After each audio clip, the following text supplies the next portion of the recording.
I can't help if you need, to release yourself. Oh.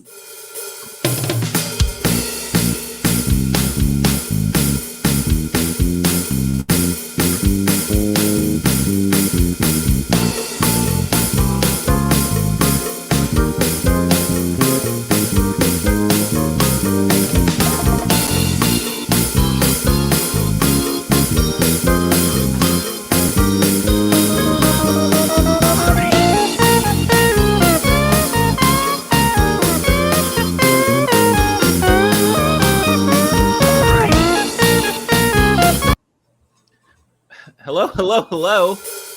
Welcome to Kernels of Truth, brought to you by Progress Kentucky. We have got a fantastic show for you this week. We are going to discuss the terrible, horrible, no good laws that are going into effect across our commonwealth this month. We're going to discuss a rare judicial loss by Mitch McConnell and the very unlikely individual who forced that loss. Then we're going to welcome candidate Conor Halbleib, who is running against Hal Rogers in the Kentucky 5th Congressional District, which is an area that Hal Rogers has owned and run, I think, since time began. So very excited to hear from this young individual and what his plan is to take down King Hal. But then we're going to close with our call to action. We're going to do all of that in just under an hour. Why? Because we know your time is valuable and we don't want to waste it. All right. So but first, let's waste a little time. We need you to help turn Kentucky purple. Are you ready? Are you going to do it? Can you pitch in right now? You know, we're a poor state with poor health outcomes, yet we elected GOP super majority to do everything possible to cut government services and tribute to lowering the tax burden on rich folks in our commonwealth. Instead of lowering the cost of insulin or supporting more social workers or raising our pathetically low minimum wage, we have got a gang in Frankfurt bound and determined to ending access to abortion care, ending any efforts to increase gun safety in Kentucky.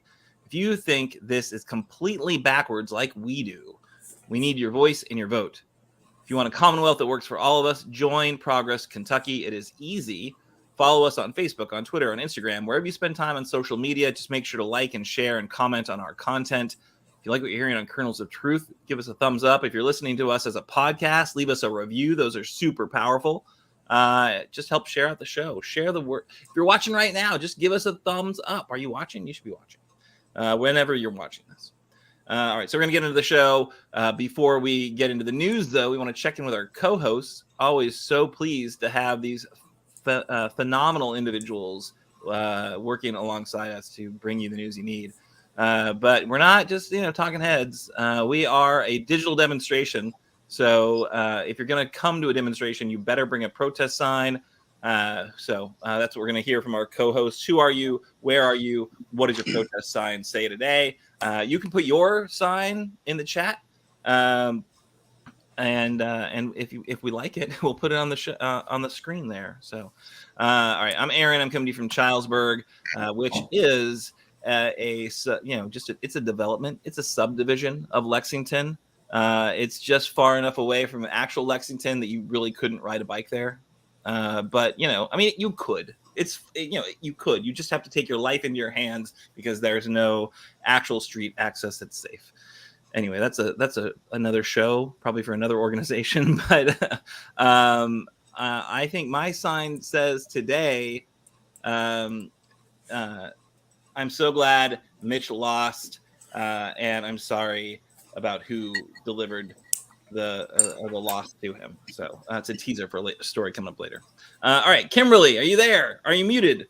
I am not muted today. And yes, I am here in wonderful Louisville, Kentucky, home of the Kentucky Derby, home of Breonna Taylor, and home of the movement that made a difference nationwide. So I'm going to be seeing Andy, our wonderful, great governor, on Friday. He's going to be here for an unveiling of a new street that will be named after Darrell Owens, the late Darrell Owens, state representative. So I got my stuff together and I tried to clean this up as much as I could, but my sign says, you all see that? One love, best bud. And I'm going to tell our Governor, one love, best bud, you need to put me on your exploratory marijuana advisory council. Are you gonna hand him that when you meet him on Friday as a little like, hey, good work on that, and by the way, I'm available if you need someone to help out with your medical marijuana committee? No, because as you can tell, I can't get this out for some reason. I can't get that out. So no, I will not be giving that to the governor. Okay. I bet, he's just such a good guy. I bet he would take it. He's like, thank you, Kimberly. I will never use this, but I'm going to take this. Yeah, and get in the car with his people and be, I cannot believe Kimberly handed me this. It's used. It's been used. It smells like I don't even know what strand this is. So yeah, no, I'm just playing. Playing. I hear you. All right, so I am going to ask him that Friday. Yeah. Like what? Like what type of marijuana ashtray he would prefer? No, put me on his advisory council. He should. He absolutely should. All right, so let's move on to our third co-host this evening, our friend Doug Price. Yeah, I guess I'm kind of speechless. I don't know if I can follow this or not. I'm coming to you from Harrison County, Kentucky, and I always put a plug in for Cynthiana or Harrison County. Our fair is going on. It's a typical county fair. You should come check it out. My sign is kind of a little bit of a timeline, and maybe you can put it together. Maybe you can put what you think this is in the chat. So here's my sign. 1930. What was that? 1937, 1981. What was the other one? 2023. 2023. And what's the other one? Conor, CONOR, exclamation. It's like a wordle or something. I don't know. All right. Okay. 1937 is when Aaron was born. I get it. Yeah. Well, then you were 1935. Oh, I believe you're 2 years older than me. Is what I think I recall. All right. I don't know. I'm excited to learn though later on. Maybe. What are you going to tell us later after we get some questions in the chat or? Well, I can give you a hint. The current 5th District Congressional Rep was born in 1937. What? That is a long time ago. And he was elected first in 81? Is that what that was? 81, yeah. Yeah. And then we're going to get rid of him in 2023? Yes. I believe. Well, right, because, he'll be there until January or whatever. Right. All right. I like it. All right. So, Doug, we're going to get into the news of the week. And you have what really is kind of news of the year, right? So you have got a very important story about what kind of junta we're living under here in Kentucky now that these new laws have gone into effect. Great. I'll jump right in. I'm going to be talking about some new laws that take effect in July 2022, this month. My primary source for this discussion on new laws passed during the 2022 General Assembly is from an article by the Louisville Courier-Journal with input from reporters Morgan Watkins and Olivia Croth. I'm going to call this the good, the bad, the ugly. The good. House Bill 206 prohibits anyone convicted of misdemeanor level sexual abuse or certain related crimes from becoming or remaining a certified police officer. Senate Bill 23 makes it a felony to steal packages delivered by companies like UPS from someone's porch. House Bill 48 makes it a felony to engage in swatting, which involves a fake 911 call that leads to an emergency response. House Bill 121 requires school boards in Kentucky to offer a public comment period during their regular meetings when members of the public can speak. It seems strange we had to have a law for that, but it is a law now. House Bill 269 generally prevents Kentucky's judicial system from handing down a death penalty for someone who has had active symptoms, and a documented history, including a diagnosis of schizophrenia, schizoaffective disorder, bipolar disorder, or delusional disorder. House Bill 44 lets public school districts permit students to receive excused absences for taking a day off school for mental health or behavior-related needs. Now I'm going to lead into the bad. That same bill that I just mentioned also corrects what they refer to as an oversight in a separate bill that would have opened teachers up to criminal sanctions for teaching about race. Bad. House Bill 9 creates a permanent funding mechanism for charter schools, which are publicly funded but privately operated. SEEK funds will be given to private for-profit schools. Charter schools have been legal in Kentucky since 2017, but none have opened largely because of a lack of funding. HB 9 will likely make it easier for charters to open in Kentucky and take away funding from public schools. It also requires the Jefferson County Public Schools and a group in Northern Kentucky to each approve and oversee a charter school by July 2023. Why was Northern Kentucky spelled out specifically? Is there a connection to the fact that Northern Kentucky Republican legislator Kim Banta's husband is working on a project that would establish an upscale community, including an urban academy in the Northern Kentucky area? Is it interesting that Urban Academy is specifically mentioned in the bill? Kentucky 120 United, AFT, a teachers advocacy group, filed an ethics complaint against Representative Banta, and the investigation is ongoing. Now let's get to the ugly. House Bill 7 is a sweeping law that adds various requirements to the Commonwealth's public benefit system, including extra rules concerning Kentuckians who apply for the Supplemental Nutrition Assistance Program, formerly food stamps, Medicaid, or other such public assistance. Senate Bill 83 prohibits transgender girls and women from competing on girls and women's sports teams starting in grade 6 through the collegiate level. House Bill 43, among other things, says governmental agencies can't restrict a religious organization's operation to the same or any greater extent than non-religious groups that provide essential services. This specifically applies to states of emergency like the one Kentucky had earlier in the current pandemic. What happened to separation of church and state?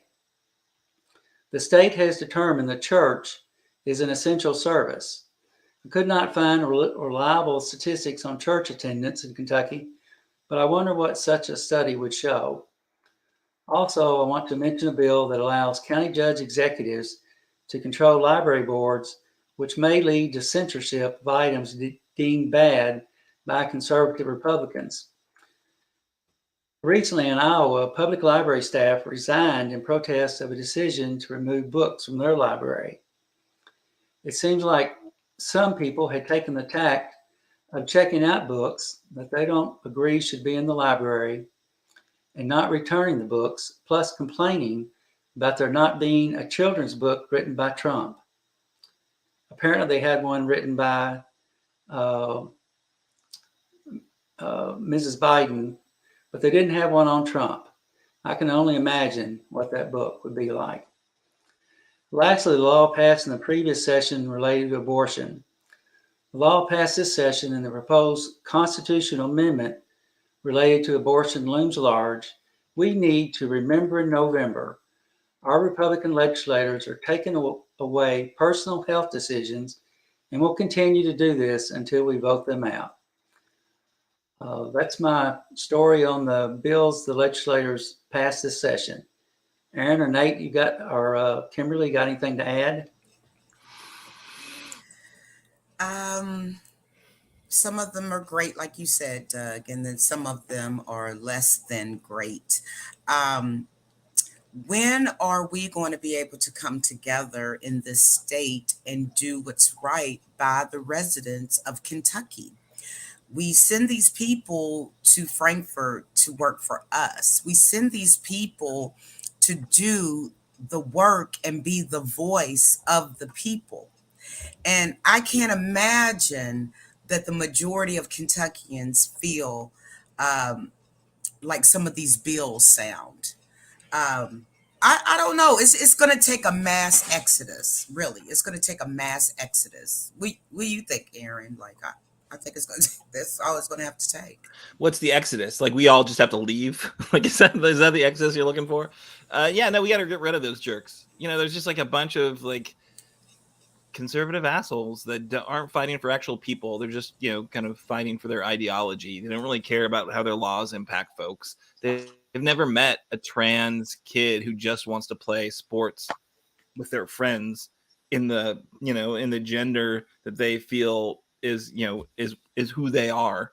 Right. So, good example of this garbage. Andy Barr, our own Andy Barr, representative for the 6th district, unfortunately, jumped onto Twitter and Facebook to promote the fact that a former UK swimmer, Riley Gaines, is shooting her mouth off about the fact that another college nominated a trans swimmer to be their woman of the year for NCAA sports, and it was just it's just gross that he decides that's the issue he needs to weigh in on, right? Like, what are you doing back there, Andy Barr? Just wasting time, fanning the flames. No one like does the dude. They all jump on it online, like, oh yeah, we got to fight to save women's sports from biological men who are there just to win. Like, you're kidding me, right? Like, the rules for actual college level competition are pretty significant. In terms of hormone replacement, all the things you need to be doing to be able to compete in kind of in that gender. So I'm sure he doesn't know. I'm sure he doesn't care. I'm sure everyone commenting about how great Riley Gaines is for being a troll doesn't care either. And that's what they like. They've got a grievance politics. That's all that motivates them. Oh my God, we got to cut these social programs because I think some people might cheat. You know who cheats? Fucking billionaires who are out there like doing everything in their power to make sure they don't pay any taxes. That's who cheats. And that's who, like, that actually costs us a lot. Right. But this weird, like, nope, gotta like make sure that we just keep poor people poor. And if they, it's just outrageous. It's just, it fires me up. And it's the thing, like, yeah, there's no mass exodus, Kimberly. We're not leaving. We're fighting to make Kentucky better because Kentucky is worth fighting for. When I was talking about mass exodus, I was talking about those people in Frankfurt. And you know what? They're not even real conservatives. I think we all know that. Most of them are the party of Trump, as they always have been. And Trump opened a door for them to be as nasty and gut bucket, trifling low that they can go. And you know what? We sit back and we say it's not right. And we know it's not right. But people are not getting out there to vote these people out. And it needs to be a mass exodus. I'm just surprised that these people continue to get elected. And I'm surprised all over this state that, these races are close. I got to be honest with you. These races are close. And where is the human instinct? Where is the compassion or at least the respect for humankind? These people, they give no matter to how much you make or don't make, if you're a man or a woman or otherwise. They don't give a care what your nationality is. You can be white, black, Asian, Hispanic, go on and on and on. They don't care. And it always goes back to the money. It goes back to, you know what? In Frankfurt and in Washington, it's like a freaking entertainment industry. It's almost like a reality show. But the thing about it is, it's not a bunch of people fighting and we're like, oh, they're silly. And that just happens in Atlanta, New York, or whatever. This is happening in our own backyard. So we have to mobilize and organize and get together and get these people out. Yeah, from your lips to voters' ears. Yeah, no, we absolutely we have a lot of work to do if we're going to make things better. Here's the thing that's interesting. Andy Bashir, who I don't think has ever kind of hidden his instincts politically, is, he's not progressive probably, but he is like old school liberal, right? He is not like some near Republican. And people love him in this state, right? Because he did the hard work and he fought for us during COVID, and it was very clear that he was passionate and following the science and doing everything in his power to make things better for people. He is adored, but all these folks they send back to Frankfurt hate him and do everything in their power to keep him from being effective at his job. So it's like we got to just like connect the dots for people. So I think there are a lot of folks who who do like Andy and do want him to be successful, and they need to understand that the guy that they think is just a nice guy that they send back to Frankfurt is pushing a horrible agenda and is blocking everything Andy wants to do to lift this state up. Right. So, our work is cut out for us. We got a lot of education to do, a lot of mobilization to do, a lot of voter registration to do. We have got our work cut out for us. All right. So we're going to move on to the second story, unless Doug is sitting on something he wants to get out, because I want to give you a chance to respond to that. No, that's okay. Kentuckians keep electing the same people, and they've just got to wake up and realize that the people they're electing, they don't really care about them. I attended a hearing in Frankfurt just a couple of days ago, and legislators were there. A couple of people were presenting, and most of the legislators were looking at their phones, checking text messages. They weren't listening to the people. It was just a matter of, well, I got to sit here in this legislative hearing and make people think that I really care. They don't care. We need to find people who care about us. They don't want people to think they care. They just got to be there for their per diem. They got to be there for their per diem. They got to get that check, right? Exactly. Yeah. No, you're right, Doug. All right, so let's move on. Story number 2 before we get a flood of stories from Kimberly and News Under 5, and before we get to our friend Conor Halbleib, I think maybe is what I'm supposed to say. I think that's better. Maybe that's better. He'll come on soon and he'll correct me if I've been getting it wrong. But at any rate, big story here. If you remember, Chad Meredith, this is the controversial judicial nominee. He's an anti-abortion, pro-Bevin, right? He worked for Bevin, the least popular governor in the history of the state of Kentucky, Federalist Society attorney. And he was nominated for a federal judicial court opening in Kentucky. Nominated by Mitch McConnell, which, if you're not familiar with how DC works, the party in power gets to make the nominations for federal appointees, whatever they are, whether that's judges or U.S. attorneys or all sorts of other things that exist at the federal level but operate in a state. Usually that means whoever's the kind of dean of the delegation from the party in power gets to make the determination or the suggestions at least. They don't always get their way, but they are the ones who kind of come up with a list to start with. So that really would mean in our state, where we have one elected federal representative, John Yarmuth would be the guy who the White House would need to turn to. I think, and this might be wrong, but I'm pretty sure that's the way it works. Usually it's the senior senator that gets to make those calls, but not if they are, not the party of the president, right?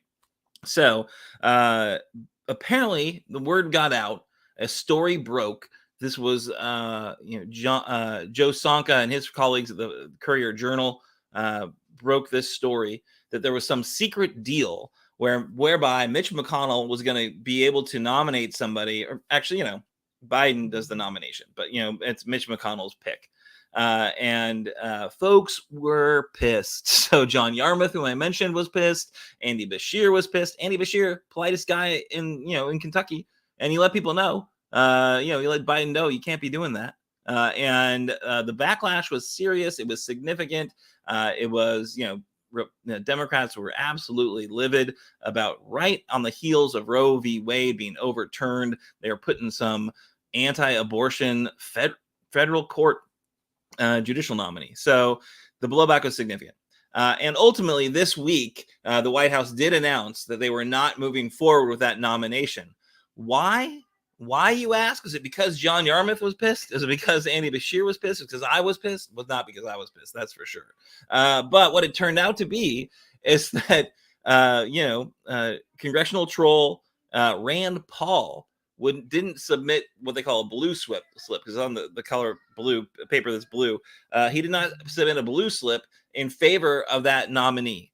So Rand Paul tanked Mitch McConnell's deal. Is it because he doesn't like Chad Meredith? He thinks Chad Meredith is too extreme or too conservative or too whatever? No, he is a big fan of Chad Meredith. He would love to see Chad Meredith on the federal bench.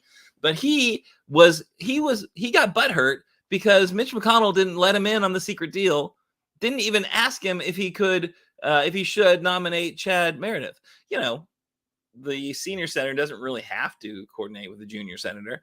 But it is amazing to me that Rand Paul hands Democrats a win a lot, because a loss for Mitch is a win for sensibility, I suppose. But does this because his feelings were hurt. I don't know. Like, maybe, and I was thinking about this, maybe he was just doing it because everyone hates Mitch McConnell, and there's no downside of, exposing a Mitch McConnell secret deal and, torpedoing it.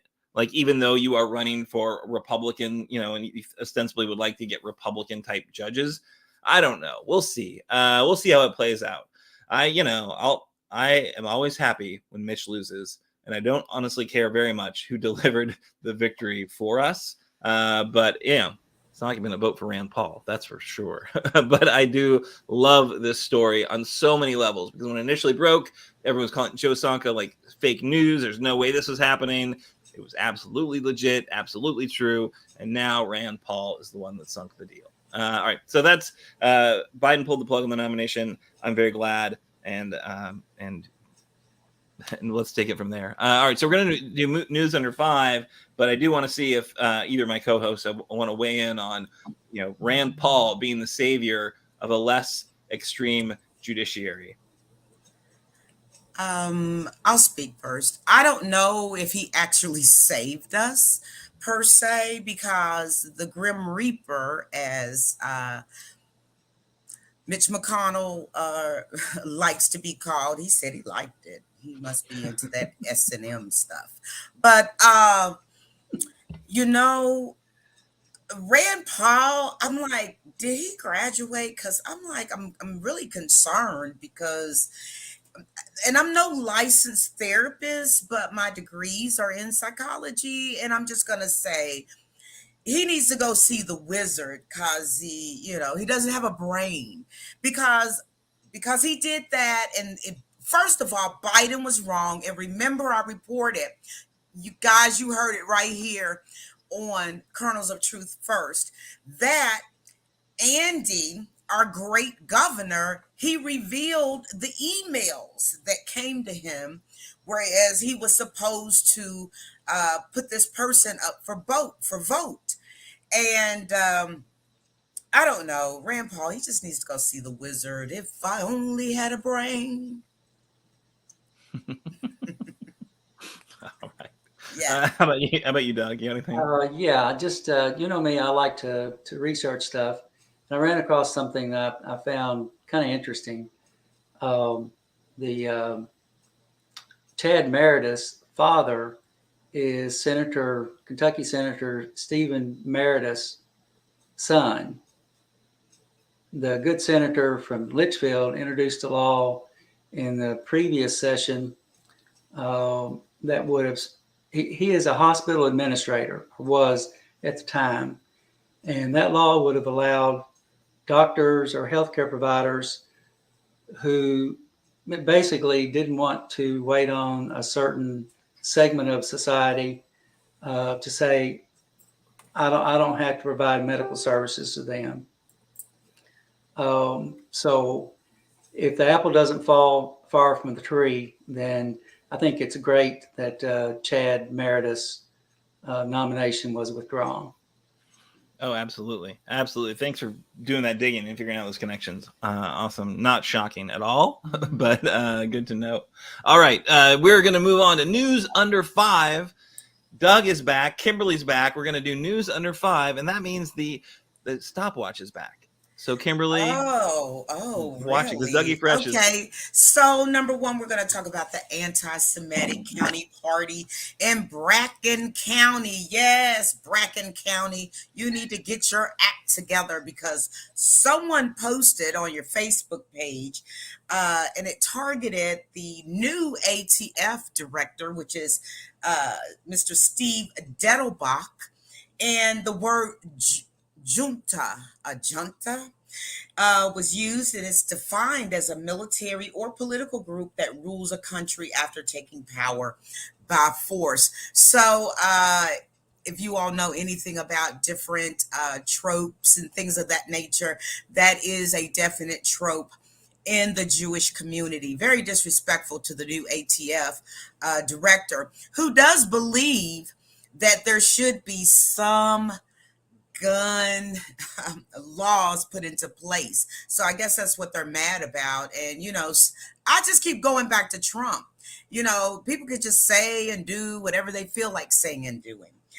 Second of all, it was overwhelming in the House, and we're talking about in DC, honey. It was overwhelming in a bipartisan vote for gay marriage, except yes, always Kentucky on the map, and DC embarrassing us, except for John Yarmouth. So, of course, we know that Barr, Comer, Guthrie, Massey, and Rogers, all of them voted, okay, against gay marriage.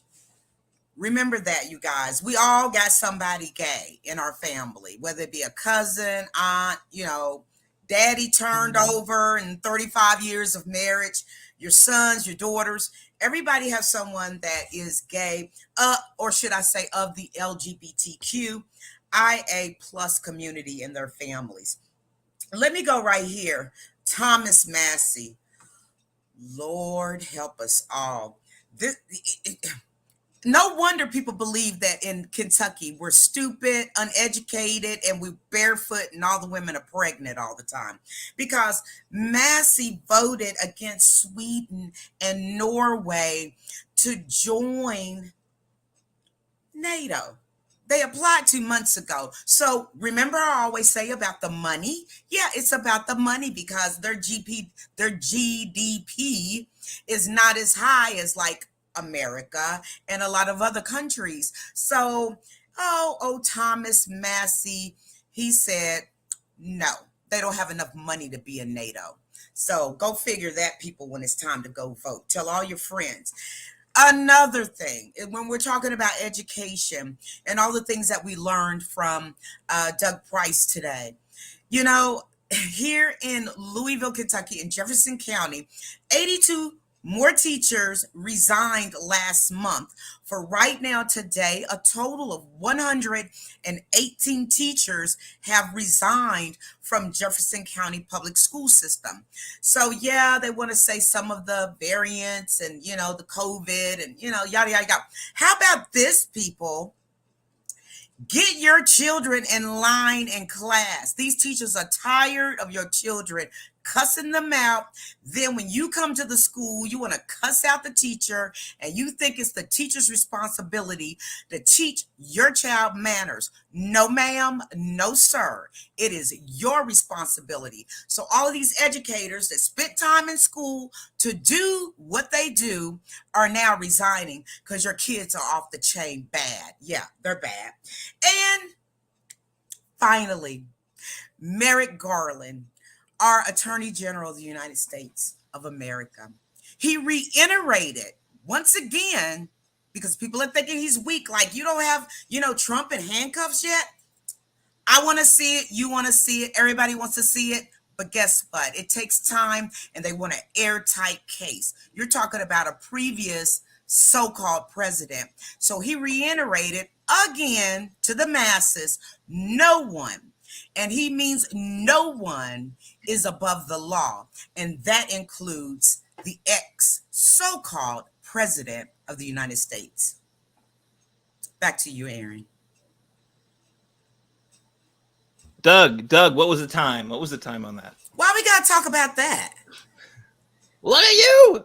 Nice work. I'm gonna start timing. You did a great job. News under 5. If you want to You did great. you can't fight me over the fact that we're timing you when you suggested this segment be called News Under 5. Well, you started off at 3, so 5 is cool, and everything's all good with my family. I felt like maybe I was about to get because I was under 5 minutes. And those are important. Wait a minute, what is that? Important stories, and I really do appreciate what you brought to us. Yeah. So, just in case you missed it, the takeaway is, good God, the GOP is horrible. And especially the Kentucky GOP representatives. Oh my God, they're horrible. Yeah, geez, yikes. All right, we got to get moving because we are late. And I told this young gentleman that we would be on time, and that was apparently a lie. I was lying to him, and I shouldn't lie to a potential member of Congress. All right, so very excited to be bringing with us today Conor Halbleib, maybe. And he's going to come on. The first thing he's going to do, he's going to tell us how he says his name. And then I am going to try hard to say it the right way from here on out. Conor, welcome. Thank you so much for joining us. Thanks for having me. First thing, it's Conor Halbleib, like a hallway and then like a hard I, Halbleib. All right. Halbleib. In it. Got it. Halbleib. I will forget it later, but here's what I'll tell you right now is I am very excited to have you on the show because I am so excited that you were running against Hal Rogers. So I was actually just down in Somerset this weekend. My in-laws used to live in Somerset. I won't say I fell in love with Somerset, but there are elements of Somerset I really do like. We go down there for the Master Musicians Festival, and it's a wonderful music festival. I think one of the best ones in Kentucky for sure. And it's great because not that long ago Somerset went wet, and so the festival became a lot more fun to certain people who appreciated a beer with their live music. But yeah, that is an area that is represented by a wide swath of Kentucky, represented by Hal Rogers for a very long time. And he has done a very good job of bringing money back, right? So there are lots of very nice roads in his area. But then also, he's been kind of unchallenged forever, it seems like. And I don't think he's really, besides the roads, he hasn't really done anything that's great for democracy. So appreciate you throwing your hat in the ring. What in the world prompted you to do it? You know what? I'm barely done with law school. I think I should jump into to running for Congress. What was the motivations? That's a great question. It's a lot of people ask me that. A lot of people have a confused look on their face when I initially said I was going to run. Like you said, I'm finishing up law school. I'm finishing up actually my final paper this month. So that'll be completely behind me. But I've always been interested in politics. And as I was finishing up law school, I thought, I could get a job as a lawyer somewhere, but I may want to run for office. And as I was kind of figuring out, which office I want to run for, city council or, state rep or something like that, it started more and more seeing that there was an opportunity available to go bigger. And since I believe in my policies and my platform, I thought, now is the time, kind of before I've got, family and everything else. Now is the time to kind of take a risk and go big. And it's needed, it's necessary. And I thought, I'm the guy to do it. That's awesome. That is fantastic. And so, kind of what's the platform? Why do you think Hal's got to go? And why are you the guy to replace him? Yeah, so the platform is, I keep it very simple. I want people to have stability in their lives. And that includes Medicare for all. That includes clean water and a clean environment. And that includes not just, decent jobs, or not just, jobs to get you over the hump, but actual good paying jobs. So those are kind of the 3 markers of my campaign. And like I said, it's all about, how is your life going to be not just better, but stable, to where you don't feel like you're in the chaos of, a bad paycheck or, losing your job or something like that, and you're completely ruined. Yep, that's awesome. Really important stuff, and I think it's a a part of the state that really does struggle with it. There's there's a lot of folks who have money in that district, but then the vast majority are not doing amazing, right? So it's an area that I think poverty is real and needs real kind of engagement and intervention to see some improvements. I can't help but remember some of Hal's greatest hits that make me very happy to think that he might not be the representative for that much longer. If folks recall, he poked a Democratic Congresswoman, Representative Joyce Beatty, I think, a very long serving member, Black woman, member of the Democratic caucus, because, wanted him to wear a mask on the House train, the trains that go between the House representatives and the Capitol, which are just for members. So when she did that outrageous thing, like during the throes of COVID, to say, "Hey, can you put your mask on?" He poked her and told her to kiss his ass. So classy guy, super classy guy, probably sexist, probably racist, but definitely a jerk. And then also he's a proud member of the Sedition Caucus. So despite the fact that, as we're having these amazing hearings happening right now in Washington, D.C. About what happened on January 6th and how horrific it was, he went ahead and voted against, of allowing those votes to be counted. So really just a class act all the way, big supporter of democracy, really just, doing everything he can to, play to the just, as we've said before, the grievance-based politics of the current Republican Party. So I don't know. That wasn't a question. That was just me using the power of the pulpit to share my views of why Hal should go. Well, Do the you grievance-based concur those are bad politics things? are sorry, but the grievance-based politics are inexpensive and they don't cost you anything. So that's why everyone from my opponent to more kind of outspoken members like Thomas Massey, they can delve into those waters because it doesn't cost them anything. It doesn't help anyone, but it doesn't cost them anything. Right. Yeah. Just red meat for the base for sure. All right. I'm going to throw it to my co-host to see if anyone has a question for Conor.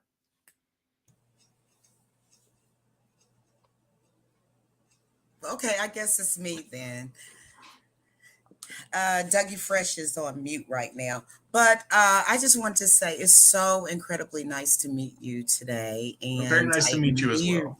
Thank you. And I admire you wanting to take the gauntlet and win. But let me ask this question. Right now, we reported last week as well, and it's continuously going down. The numbers are plummeting as far as the approval rating of Biden, which means his entire administration, basically. And most Democrats are saying that he's doing an unfavorable job right now. Do you see any of that affecting your campaign efforts?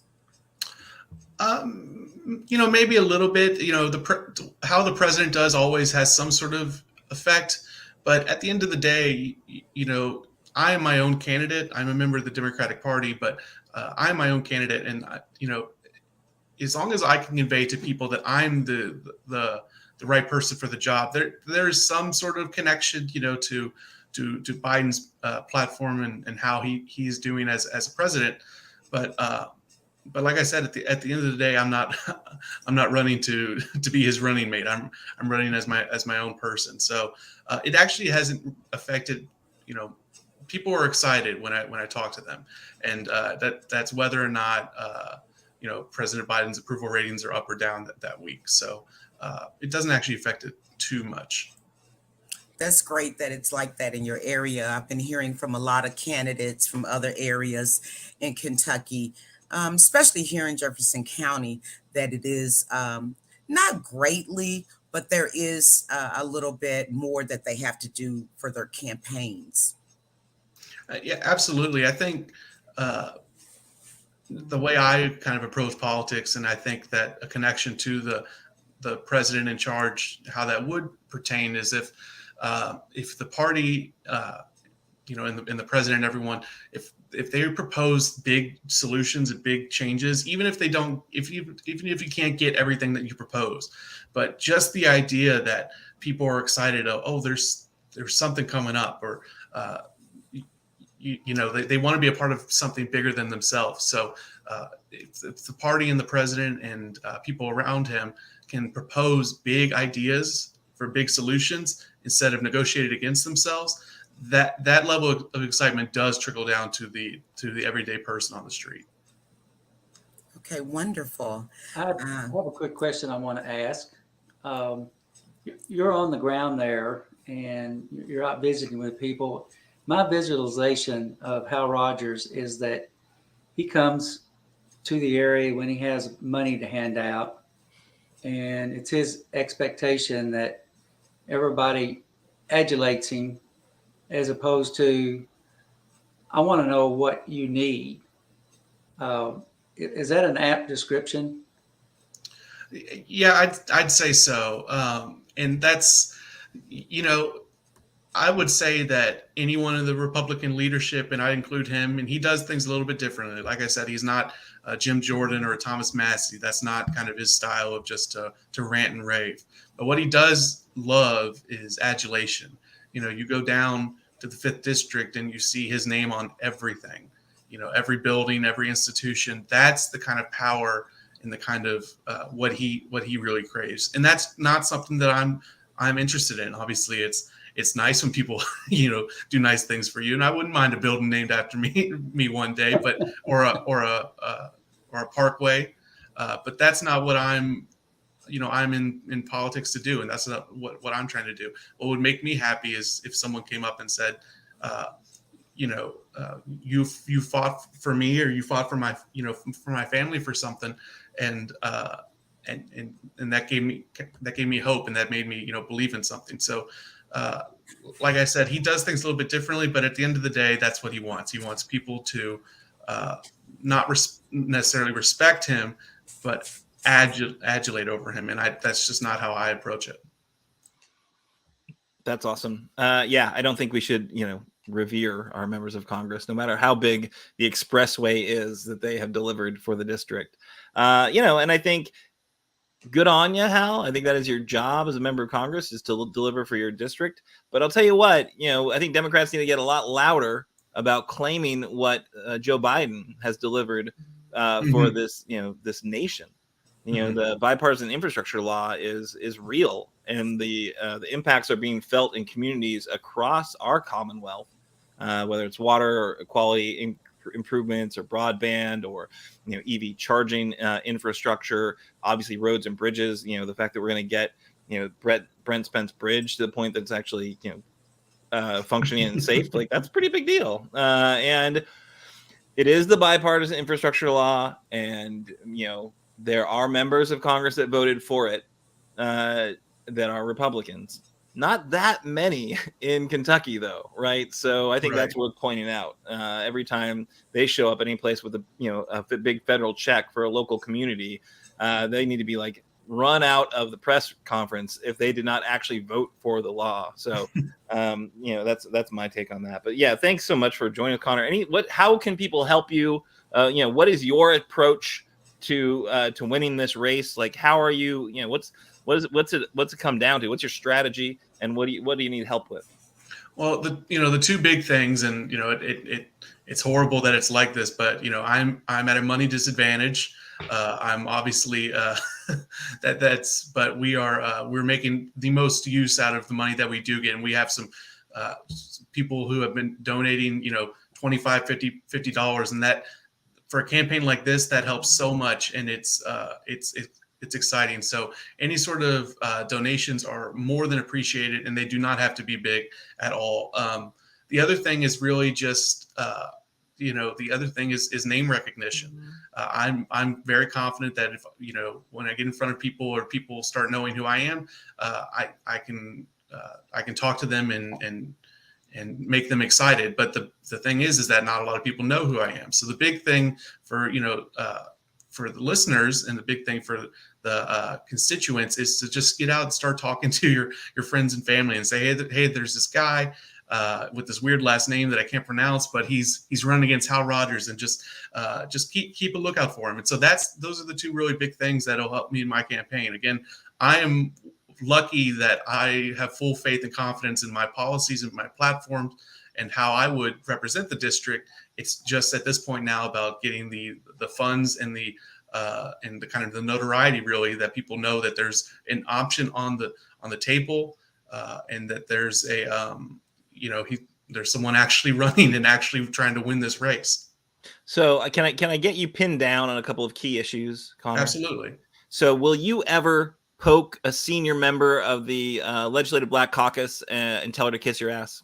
I promise on here that I will never do that. You can hold me to that. Record that. Wonderful. Will you not support an insurrection against our government and try to end a duly free and fair election?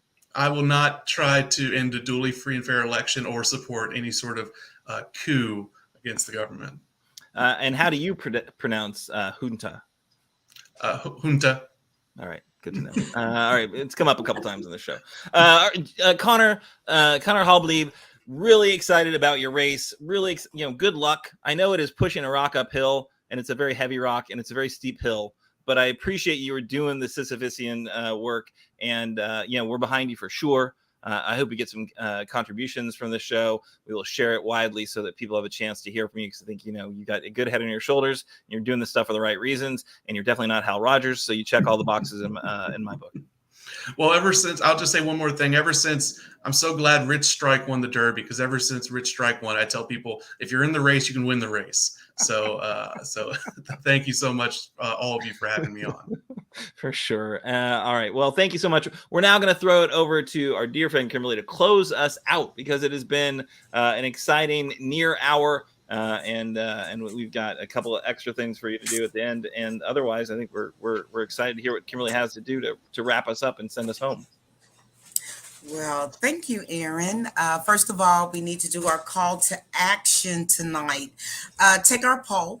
We've got over 225 responses, and we'd like to hit 500.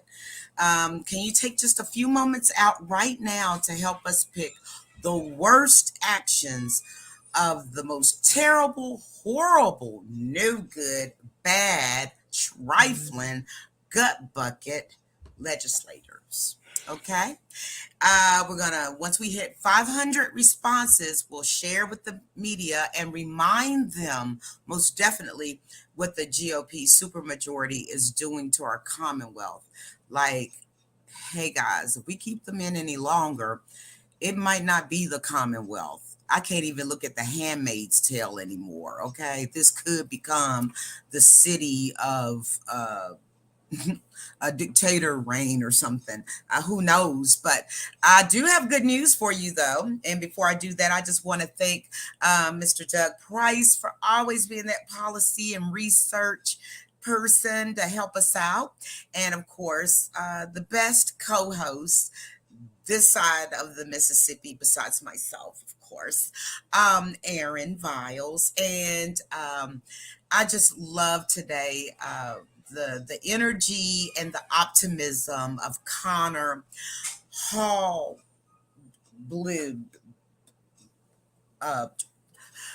Halbleib. Did I say it right? Am I right? Am I close to right? Blibe, like tribe. Okay, yeah. Okay, got it.